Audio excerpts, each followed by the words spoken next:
नमस्कार, आप देख रहे हैं न्यूज़ फॉर नेशन और मैं हूं शुभी आपके साथ। माता के भक्तों के लिए एक बहुत अच्छी खबर आई है। जम्मू कश्मीर प्रशासन ने सभी धार्मिक स्थलों को खोलने की अनुमति दे दी है।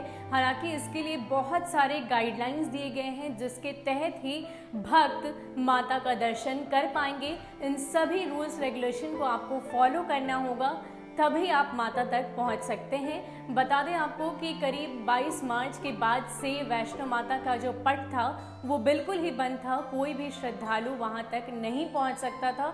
इस कोरोना के दौर में पूरे देश भर में सभी धार्मिक स्थलों को बंद कर दिया गया था। हालांकि अब अनलॉक की प्रक्रिया के तहत अब जम्मू कश्मीर के भी सभी धार्मिक स्थलों को खोलने की अनुमति मिल गई है। वैष्णो माता तक पहुंचने के लिए आपको किन गाइडलाइंस को फॉलो करना होगा, ये सारी गाइडलाइंस आज हम आपको इस वीडियो में बताने जा रहे हैं।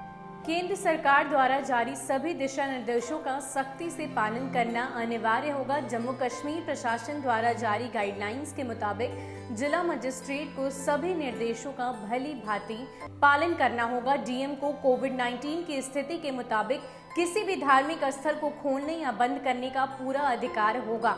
प्रशासन द्वारा जारी आदेश में कहा गया है कि धार्मिक स्थलों का काम देख रहे संगठनों को कोरोना वायरस बचाव समिति बनाना अनिवार्य है, जिसमें कि उनके वॉलंटियर्स, सेवादार और कर्मचारी हो सकते हैं।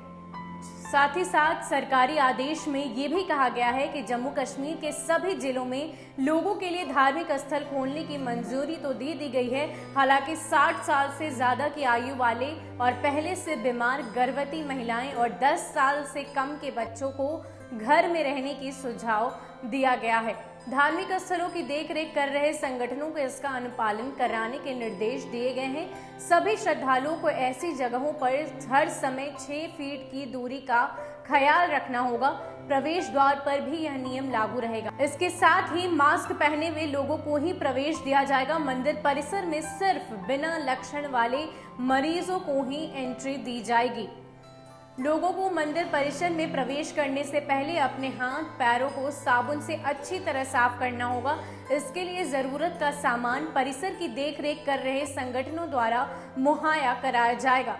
धार्मिक स्थल पर मूर्ति, विग्रह और पवित्र किताबों को छूना वर्जित होगा। इसके साथ ही अगले आदेश तक परिसर में किसी भी तरह के धार्मिक आयोजनों की इजाजत नहीं होगी।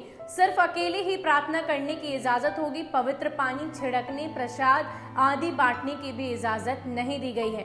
परिसर को नियमित अंतराल पर सैनिटाइज करना होगा। इसका समय संगठनों को तय करना होगा। इसका ब्यौरा भी संबंधित धार्मिक स्थल प्रशासन को रखना होगा। श्रद्धालुओं के फोन में आरोग्य सेतु ऐप डाउनलोड करना अनिवार्य है। इसके साथ ही जूते चप्पलों को गाड़ी में ही उतारने का सुझाव दिया गया है।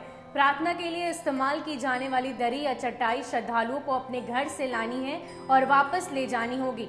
सामुदायिक किचन, लंगर, भोजनालय में सामाजिक दूरी के नियम अपनाने पर ही इसे चालू रखने की इजाजत दी जाएगी। फेस मास्क, ग्लव्स और श्रद्धालुओं द्वारा फेंके जाने वाले अन्य कचरे को सुव्यवस्था करने का अनिवार्य है। सभी धार्मिक स्थलों पर आने जाने वाले लोगों की सूची तैयार की जाएगी, जिसमें कि उनके संपर्क सूत्र की भी जानकारी हो।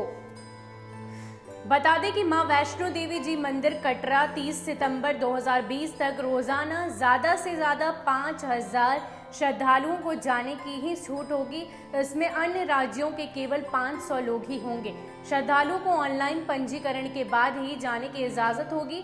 जम्मू कश्मीर के बाहर से आ रहे लोगों को निश्चित रूप से कोविड-19 एंटीजन टेस्ट कराना होगा।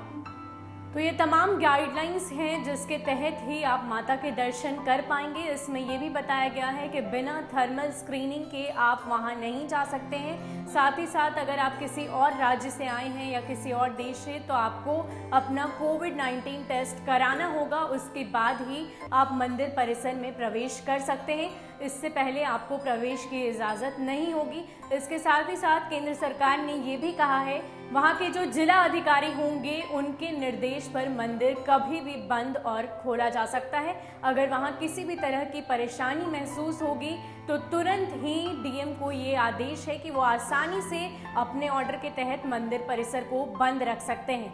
तो फिलहाल के लिए इतना ही। ऐसे ही अपडेट्स के लिए आप हमारे साथ बने रहिए और देखते रहिए न्यूज़ फॉर नेशन। नमस्कार।